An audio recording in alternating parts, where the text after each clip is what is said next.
Hi, everybody, and welcome to the Lead Podcast. So excited to be recording our first episode with Amy Hom. Thank you so much for being here today, Amy. I want to talk first a little about why are we doing this podcast now? And the intention is to empower the next generation of hospitality industry leaders. But share with us a little bit about why a podcast, why now, why for Lead? There are a lot of podcasts out there, and I love most of them, but we need to start focusing on developing our emerging leaders in the hospitality segment. So, again, we're still the second largest employer in the country, and we don't have enough development tools. So, through Gleam and Lead, we are developing tools for that to happen. So, we've got a lot of volunteers on the board. You're included in that, Matt. So, thank you for all your help.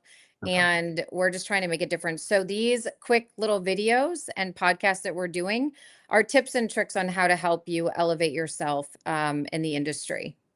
Awesome.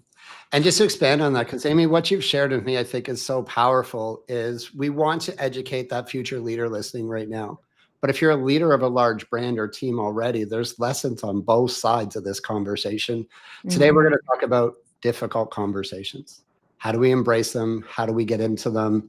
And I think that no matter where you are in your leadership journey, there's something we can all take from what Amy's going to share. And Amy, let's jump right into this first is, what's your relationship with conflict or difficult conversations? Do you naturally lean in, or do you not? You feel a little bit prickly or uncomfortable when you have to have these conversations? I think the more you do it in your career and the more you push yourself, the more comfortable you get with them. Mind you, it's never fully comfortable to give somebody tough feedback or have a difficult conversation. So you need to prepare yourself and you need to make sure that that relationship with that person is in a place that you can deliver the message.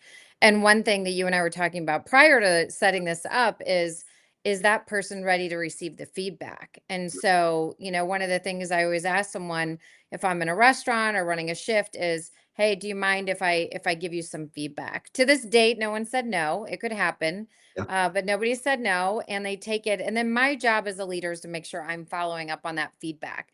As people elevate their roles, it shifts a little bit, and then it's your job to take that feedback in a management level, upper leadership level role, and check back in after 30 days, 15 days, depending on the feedback. Have I gotten better? What is it that you're seeing now?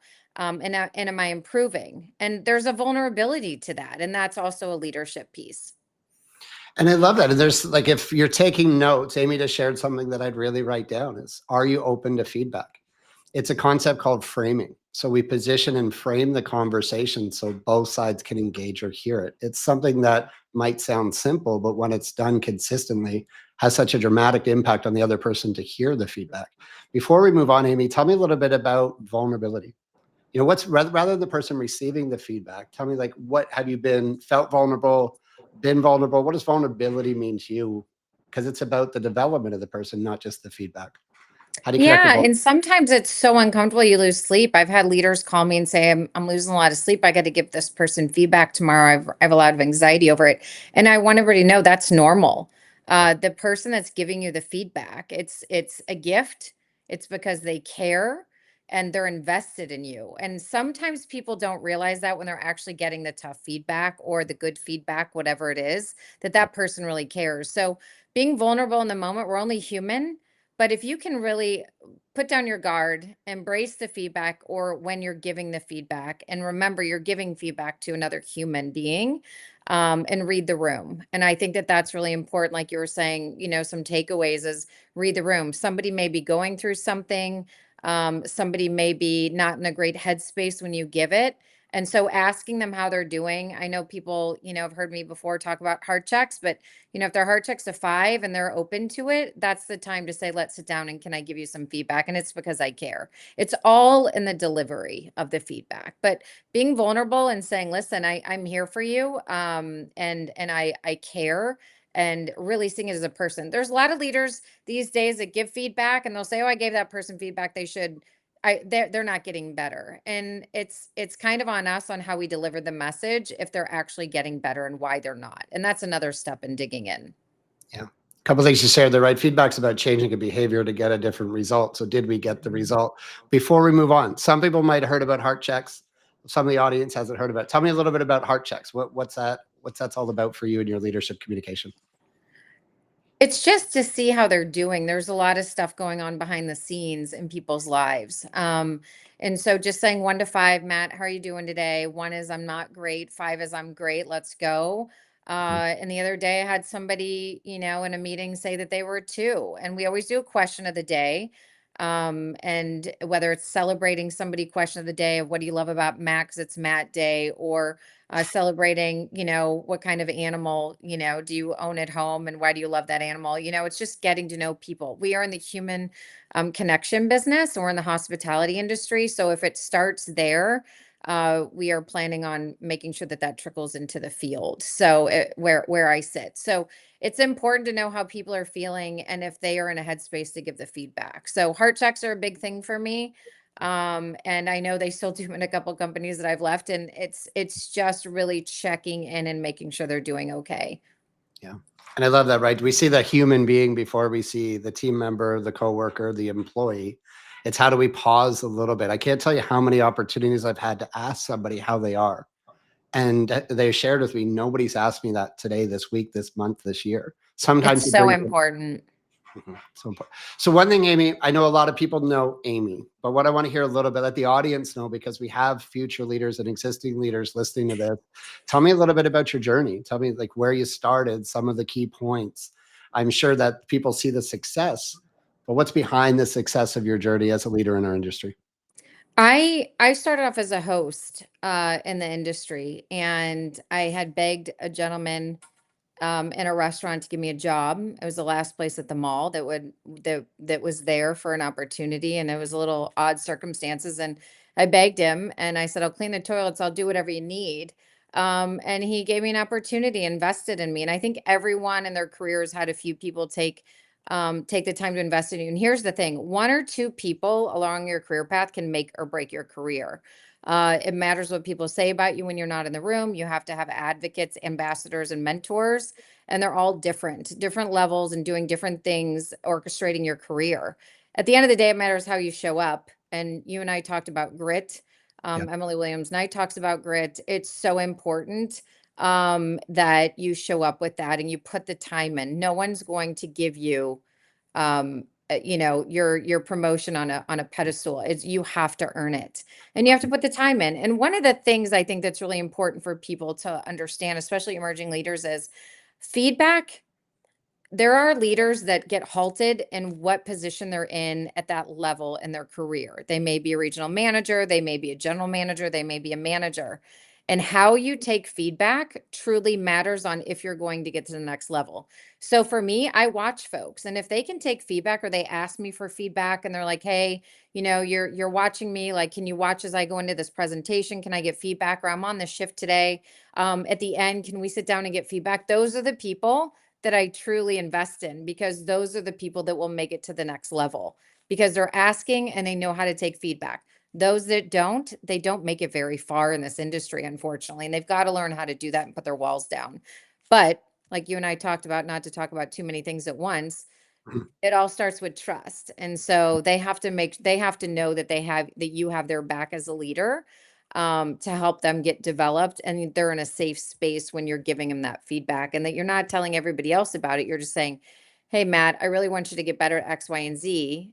Tell me why you do these things." Because again, it's asking probing questions to get them where they want them to go with the feedback. But it's a different skill set. It's an art of conversation. So I just unloaded a lot there, but if you can take feedback as an emerging leader, you will get to the next level. And if you ask for it, it is a gift. Make sure you listen to what that leader's giving you. And it's not a leading question, it's a real question, but you ever had a leader come to you and say, I'm not getting the feedback I think I want or need? And what's your interpretation of that? Because what you shared is there's the opportunity to go and seek it, to embrace it, to ask for it. But Hmm. how would you shift somebody who's sitting there right now saying, I wish I knew where I stood inside my team or company? What's your feedback to them to rather than wait? Like I think we should go a little bit deeper here because there's a lot of people waiting for it. Yeah. What advice would I you have? think I think everybody needs to know where they stand in the company, whether it's great or not so great. But giving clarity on where they're at Yeah. matters. So giving that tough feedback, if it's not great, is okay. But what you're doing is investing them and saying, if you work on ABC, and you have the leadership to match it, it can't just be all technical. We'll help you get to the next level, right? And we'll invest in you. But if you are listen, I just had the situation this morning. I checked in with one of my regional directors and I had asked them, hey, how are you doing? Is there anything you need to give me feedback on that I need to be leading you differently with? And they sent me a message back and said, yes, last week you gave me this feedback and that really helped me. I wish I would have had that feedback sooner. I think I would have made more of a difference. And I was like, dang it, you're right. I'm going to show up better for you. And I will start, now that I know that, and you're okay with me sometimes just texting you or emailing you or chatting with you on the side. If I can't get FaceTime with you, they just said, yes, send it over. And I got it, and no feelings hurt. I know it's just to make me better. And I said, on it. So, I'm asking for it, they're giving it. And then now I have a job and I owe them that in the moment when it's happening. But we had to build that trust. And I think that that's what's important. I think everybody listening to really break down that last 2 minutes, go back if it landed for you and listen to it, right? There's the opportunity to go and ask, but there's the ability to say, am I sharing how I feel as often as possible? And Amy shared some language that I really buy into from an old somebody mentor, but Jack Welch. I know he hasn't aged well, but it's our job as leaders to ensure everybody knows exactly where they stand. Mm-hmm. I heard it in a Boston accent when you said it because I had a chance to meet him and he shared a beautiful story around it. The book Really, Winning. I read that when I was younger and I'm like, I'm going to win. I got this. yeah. So it is a part of winning. Now let's go into how do you have a difficult conversation? Like to get into some of the mechanics. Does it make you feel uncomfortable? What needs to happen when this conversation is happening? I think you need to remember that this isn't personal, it's professional. Once you get into giving the feedback, it's not that you don't or do like this person. It's Mhm. that your job as leaders to get them to the next level or invest in them or give them the feedback that they may not go, that's where they're at their ceiling in the company. You got to prepare yourself. It's not comfortable. But you owe it to them to do it. And whether you walk away and you just turn their world upside down sometimes, when it happens, you still have to deliver that message. It's kind of like that saying, when you allow a really poor team member to stay on the team and it really brings down the poor performers and they'll leave your business. It's very much the same. If you don't give that person the feedback, that poor performer that may need to get better, they may get better and they may save your whole team, or the feedback may be that you need to exit the building. I wish you well, but this isn't a place for you. We're just not a good fit. And sometimes I think people really struggle with lots of paragraphs of information when they're giving feedback. You have to give feedback with clear direction and clear words. Like you can't fluff it. It has to be, you're not doing well or you're doing great. And these are the reasons why. I also believe that when you get really good at it and you've done it for a while, sometimes a couple of years, these things take a while, that you're digging into probing questions. Matt, why are you behaving that way? Or why did you wear that uniform today? Do you know our uniform standards? Okay, do you think you can come in tomorrow with a better uniform? Yes. Okay, I believe in you. Let's do this. Versus, you came with a dirty uniform, I'm writing you up if you do it again. It's different messaging.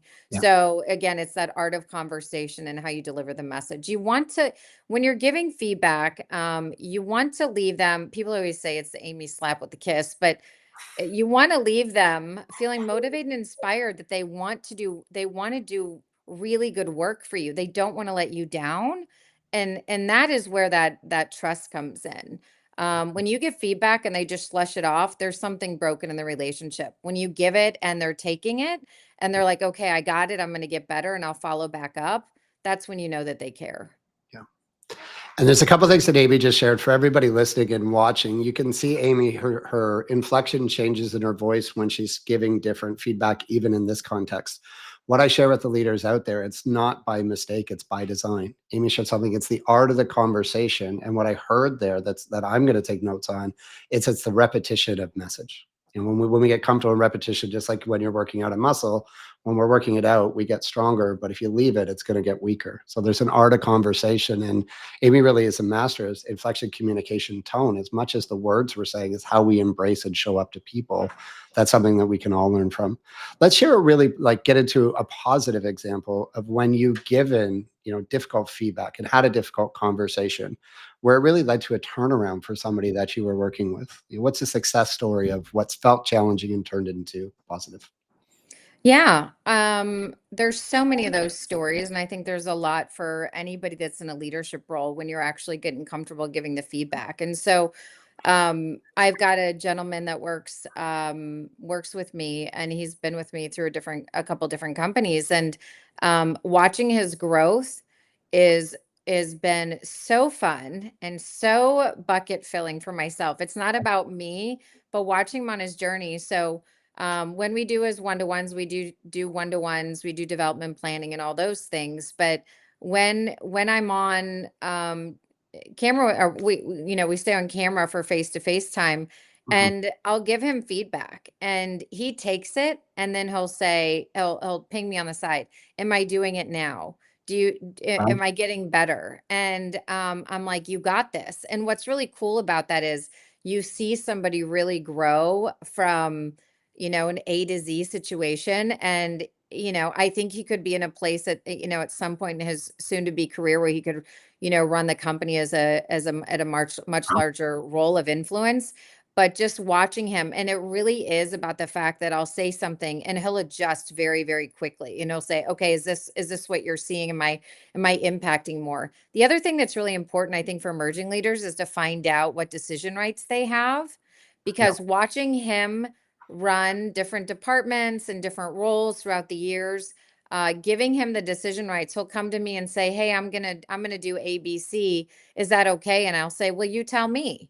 Do you think it's okay that you do that? Like, what are the pitfalls, or what are the unintended consequences? And usually there are none. Usually it's a risk. And I'll say, as long as you're communicating out what you're going to do and how it's going to impact the organization, you're great. So watching him grow and see where he is now, and just everyone raving about his work has just been very, very filling for me. Well, I think that's incredible. You said there's a leader that you built a frequency of conversation around that now it's that they can hear the hard feedback and they can prompt to say, am I doing the behavior? There's trust on both sides. Mhm. And what was the lead? Was it repetition that you had with that leader that inspired them or gave them the confidence or safety in you to be able to have that ongoing development dialogue? I think when you're with somebody and you're working very closely with them on a day to day, it's literally day to day feedback. Sure. And it goes both ways. We had to connect late last night at 11 o'clock, his time. And I said, are you sure you want to get on? He's like, yes, we have to get this stuff done. Let's go through it. And I said, okay, fine. And he pushes me also.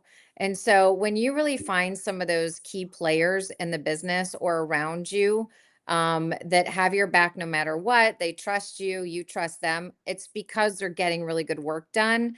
The cadence is almost every day. It's not, sometimes it's not a formal one-to-one or development. It's, walking by someone or one of the regional directors and saying, hey, slow down when you speak. Or today it was everybody, when we're on Zoom calls, I need everybody to have both hands in the window so I can see that we're not texting and emailing and doing all the things, and really focused on the conversation, and we're being present in the moment, which is very hard these days. So I think it's a day to day when you really build close relationships and you're working with people and organizations, and you're in meetings every day and it's constant, or you're in restaurants every day. What would you say to somebody who says, I'm a leader, I've got a team, I don't have time to have daily cadence communication. I don't have time for this. I get it. It sounds so important, but I just can't find the time. What's the truth response from you to that statement? I would say let's walk through your calendar and let's have a discussion about how you invest in your team Mhm. and where you think they're going to be in 2 years if you don't. It's very, very risky to not pause and give people feedback. And there's some people I'm sure I've definitely not, they don't love me at the end of the day because of some of the feedback they've gotten. But my job is to make sure that they're getting it, and then if they can take it, we can continue and develop them. If they can't, they just may be at the level at their capacity of, and that's okay too. That's okay too. But My advice is if you don't do it now, you're hurting the business, but you're also hurting that person that's working with you and the person you're leading, and you owe them that at the level you're at as a manager. Yeah. So I'm pausing for intention there. That's a powerful piece right there. One thing I always say is show me your calendar and I'll show you what you value. If you don't have Mhm. time booked into your calendar for face-to-face feedback, like who knows, every time I talk to Amy, she's somewhere different in the country, but still finds time through technology to have these conversations. Now, as we kind of look to some of the process steps, but just this really anchor, why is it so important for somebody to be able to develop the ability to have difficult conversations to support their growth and the development of their career? Like, why is it so critical that they embrace this and learn it? It can be a game changer, and people want to follow you if you do it because you're truly caring for them and it shows that you're invested in them. It takes time, it takes a lot of practice, and if you're not good at it, and it's not that anybody's really good at it, honestly, but it once you get a little bit more comfortable with it, there's some tough ones that keep me up at night to be honest. But there when you get pretty decent at it, you start to realize that you're really doing them you're giving them the gift of time and care. And so you got to role play. I mean, there's times where I'll say, I just had someone have to term someone and they said, I've never done it before. And I said, okay, let's role play. I'm this person. I'm Matt. You're going to term me. It should take no longer than 5 minutes to term someone because they know it's coming, which is a whole nother podcast. Yeah. They know it's coming. And you're sitting down and saying, listen, we've done everything we can. We're going to have to part ways. Love you as a person, but it's just not working out here.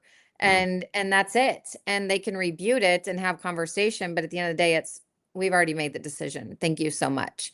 But preparing somebody for those tough conversations, whether it's a term or tough feedback, role playing really, really matters. Yeah. And you look to the question to ask people out there is, do you have role play time built into your communication as leaders? Is there a chance to develop the skill set? Because often in our industry, that's different from others as we learn in front of our people, we learn in a live environment. And that might be fact in some cases, but that doesn't always lead to success or the development of the leader. So where do you practice? There's no answer to that, but where are you practicing difficult conversations, development, engagement? It's just asking you and yourself and your team that question can create some clarity of where can you carve out some time and where is it best spent. So let's Mhm. get into some of the answers. How does someone prepare for well, let's get tactical. Someone's going into a difficult conversation, less about the person, more about the leader delivering it. What do they do to prepare to set themselves up to have a successful exchange in a difficult conversation? Write down the message that you want to get across and the action or behavior you want to see out of them moving forward. Yeah. Then I would say that's number one. Number two would be to role play with someone so that they can give you feedback, real time feedback on how the conversation may need to be adjusted, or you're hitting the nail on the head and you're good to go. Mhm. And then the third is to sit down and talk to that person and give them the feedback. And I would always say 4 is to reflect, not to get stuck in the mud, not to have a gremlin inside your head, but say, did I do well or could I have delivered it differently to have a different impact? And then move on and learn. And then adjust the next time if you need to, or follow the same process. It might be winning for you, but it's again, you're dealing with humans. And so sometimes they're softer conversations, sometimes they're more direct conversations. And at the end of the day, when you walk away and you get up from that table or out of that office or out of that meeting, you have to ask yourself, did I give them clarity on what they need to do to get better? And if they don't have clarity, you just gave them a bunch of paragraphs and talking that doesn't get the needle moved. And that's kind of back on you. So that's when you're reflecting and saying, next time I need to be more clear in my words. I love it. So, my interpretation of what Amy just shared is there's a clear intention and an ideal outcome, not only in the delivery, but in the prep. And the outcome is clarity of a change in behavior. Our job isn't to deliver feedback, but it's to create clarity for the person on where they focus, what they do to thrive in their role. And that could be difficult conversation, could be positive recognition, could be delivered in the same frame as a difficult conversation. So we've talked there about the prep. What's one thing in the execution that keeps you grounded when you're doing this? You shared a little bit of some of them still are vulnerable, but what's one piece of advice that when you're delivering the feedback, not just about the delivery, what keeps you grounded and present and connected? Oh, it's the body language, the eye contact, taking notes when you're talking to them and you're listening to their conversation with you on what they're going to do or what is needed. And then I always like to send a quick email after a follow up. So you've got it in writing. But sometimes when it's quick in the moment feedback, like, hey, you need to roll 5 more silverware because you didn't do your share, that's not anything that needs to be written up. But when you're having some really tough conversations and difficult conversations, I think it warrants that. So but being in the moment and being present and really listening to them is important because sometimes you may find out that the situation that you assumed was what it was actually different, and you may have to adjust in that moment. It doesn't happen a lot, but it does happen because you're still seeking to understand why this person is behaving or doing the things that they're doing. Yeah, that's an aha for me just to take away, right? To say when I said, well, how do we prepare ourselves in the moment? And it wasn't how we respond, it's how body language first, right? 70% of our communication is nonverbal. And then we listen and take notes because the more we're writing, the more people are going to share. The nonverbal matters. You are correct. Kami, as we close out this episode, and just to leave with the audience, the intention of the conversation isn't to just have a dialogue. What we want to do is have a dialogue in a fashion that allows you to take pieces of what Amy shared and practice it and role play it and implement it and then get feedback on it for yourself. We want to help to support your growth. We want to support inside your brand, inside your career, and for yourself inside and outside of work. Amy, for you, what's one thing, one message you want to leave with the leader watching right now? Invest in yourself, find a mentor, find an advocate for you. Ask people what they say about you when you're not in the room. So you have clarity on what you may need to work on if that's the case. And honestly, seek feedback. Ask your leader how you're doing, what you need to do to get to the next level, or what you need to do to adjust to get some financial, number, whatever it is. But ask for feedback. It matters. And so at the end of the day, you got to invest in yourself and show up with grit. Love it. How does somebody get involved in Lead? Just to close this out, those are like, wow, this is amazing. I heard you do live events.